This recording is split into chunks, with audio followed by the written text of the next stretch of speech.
एक बात बताइए, क्या आपने कभी खाना खाने से पहले किसान का चेहरा याद किया है? शायद नहीं, क्योंकि किसान थाली में नहीं दिखता, सिर्फ रोटी में घुल जाता है। ये कहानी किसी राजा की नहीं है। ये कहानी किसी अमीर आदमी की नहीं है। ये कहानी है एक ऐसे आदमी की जिसका नाम कोई नहीं जानता, लेकिन जिसके बिना कोई जिंदा नहीं रह सकता। उस आदमी को हम किसान कहते हैं। सुबह बहुत जल्दी होती है उसकी, इतनी जल्दी कि सूरज भी अभी जम्हाई ले रहा होता है। जब पूरा गांव कंबल में सिमटा होता है, तब वो किसान मिट्टी को छू रहा होता है। उसके हाथ खुरदुरे होते हैं, लेकिन इरादे अब भी मुलायम। वो खेत में उतरता है, तो ऐसे नहीं जैसे कोई काम पर जा रहा हो, बल्कि ऐसे जैसे कोई अपनी किस्मत से दो बातें करने जा रहा हो। उसके पास महंगे जूते नहीं हैं, लेकिन पैरों में हौसला जरूर है। वो जानता है, आज मेहनत नहीं की तो कल भूख दरवाज़ा खटखटाएगी। इसलिए थकान से पहले वो हार नहीं मानता। उसकी ज़मीन बहुत बड़ी नहीं है, लेकिन उस ज़मीन पर उसने अपने सपने बो रखे हैं। हर बीज के साथ वो एक दुआ दबाता है, और हर दुआ के साथ थोड़ा डर भी, क्योंकि बीज मिट्टी पर छोड़ना आसान है, लेकिन भरोसा आसमान पर छोड़ना बहुत मुश्किल। कभी बादल उसे धोखा दे जाते हैं, तो कभी धूप उससे रूठ जाती है। मौसम उससे दोस्ती नहीं करता, सिर्फ इम्तिहान लेता है।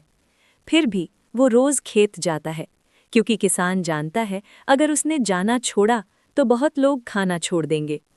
उसके घर में घड़ी नहीं है, वहाँ समय भूख से चलता है।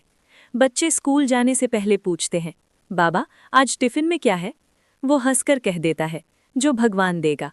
लेकिन मन ही मन वो भगवान से थोड़ा ज्यादा ही बातें करने लगता है। उसकी पत्नी कम बोलती है, क्योंकि उसने सीख लिया है जहाँ शब्द बेकार हों वहाँ खामोशी सस्ता पड़ती है। चूल्हा जलता है तो उम्मीद जलती है, और जब चूल्हा नहीं जलता तो सवाल जलते हैं। गांव में लोग कहते हैं किसान तो अन्नदाता होता है। किसान मुस्कुरा देता है, क्योंकि अन्नदाता कहलाने वाला आदमी अक्सर सबसे ज्यादा भूखा होता है। जब वो मंडी जाता है तो उसकी फसल तौली जाती है, लेकिन उसकी मेहनत कभी नहीं तौली जाती। कोई नहीं पूछता कितनी रातें जागे थे, कोई नहीं पूछता कितनी बार टूटे थे। सिर्फ पूछा जाता है रेट क्या लगाओगे, और जब वो रेट बोलता है तो लोग कहते हैं बहुत ज्यादा है। उस दिन वो समझ जाता है फसल उसकी है, लेकिन कीमत किसी और की। वो लौटता है घर खाली हाथ नहीं, बल्कि भरे हुए मन के साथ। कर्ज उसके लिए कागज का टुकड़ा नहीं है, कर्ज उसके लिए रात की नींद है, जो हर दिन थोड़ी थोड़ी कम होती जा रही है। फिर भी वो सुबह उठता है, क्योंकि मजबूरी अलार्म से तेज होती है। और यहीं से शुरू होती है एक ऐसी जिंदगी जिसे हम आगे सुनेंगे, क्योंकि ये सिर्फ शुरुआत है। अभी तो किसान मुस्कुरा रहा है, अभी उसकी असली लड़ाई बाकी है। अभी तक किसान मुस्कुरा रहा था, लेकिन ये मुस्कान खुशी की नहीं थी। ये मुस्कान थी लोगों को परेशान न करने की आदत की। अगले दिन वो फिर खेत पहुंचा। मिट्टी वही थी, हवा वही थी, लेकिन आज उसके मन में कुछ भारी था। आज उसे बीज नहीं बोने थे, आज उसे हिसाब बोना था।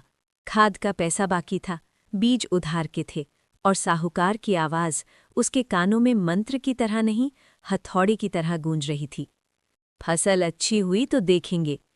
ये वाक्य वो हर साल कहता था, और हर साल यही वाक्य उसके गले का फंदा थोड़ा और कस देता था। खेत में खड़े होकर उसने आसमान की तरफ देखा। आज उसने दुआ नहीं मांगी, आज उसने सवाल पूछा, हर बार मैं ही क्यों? लेकिन आसमान आज भी चुप था। शाम को जब वो घर लौटा, बच्चों ने दौड़कर पूछा, बाबा इस बार नई साइकिल आएगी ना? उसने सिर पर हाथ फेरा, कुछ बोला नहीं, क्योंकि वो जानता था झूठ बोलना आसान है, लेकिन बच्चों से झूठ सबसे महंगा पड़ता है। पत्नी ने चुपचाप रोटियां परोसीं। आज रोटियां कम थीं और खामोशी ज्यादा। खाते वक्त उसने देखा उसकी पत्नी ने आधी रोटी प्लेट में छोड़ दी है। वो समझ गया, किसी ने कुछ कहा नहीं, लेकिन सब कुछ कहा जा चुका था। रात आई, नींद नहीं। छत की दरारें गिनते हुए उसने जिंदगी का हिसाब लगाया।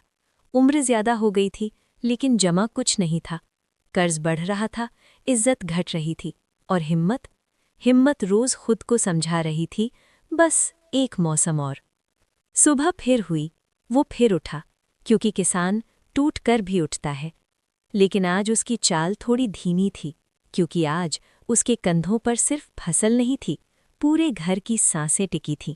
और यहीं से कहानी एक मोड़ लेने वाली है, क्योंकि अब किसान सिर्फ मौसम से नहीं लड़ेगा, अब वो लड़ेगा सिस्टम से, साहूकार से और सबसे ज्यादा खुद की खामोशी से। अगर ये वीडियो आपको पसंद आई हो तो पार्ट 2 के लिए अपना कमेंट जरूर लिखें।